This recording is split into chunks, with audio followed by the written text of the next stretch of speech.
Hey, to turn off Talkback on the Realme Note 50, first of all, when you start from the home screen, you will have to actually use your two fingers to swipe up or swipe down. So let's, now we don't actually have to swipe because I've got the settings icon here, but if for some reason you don't have access to your settings icon, just swipe up, and now you have to just find the settings icon. Remember to swipe up and down with the two fingers.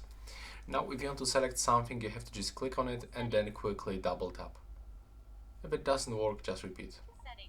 Then we have to scroll down with the two fingers until we find the accessibility settings. Go for the Talkback. Tap on the switcher. Select stop.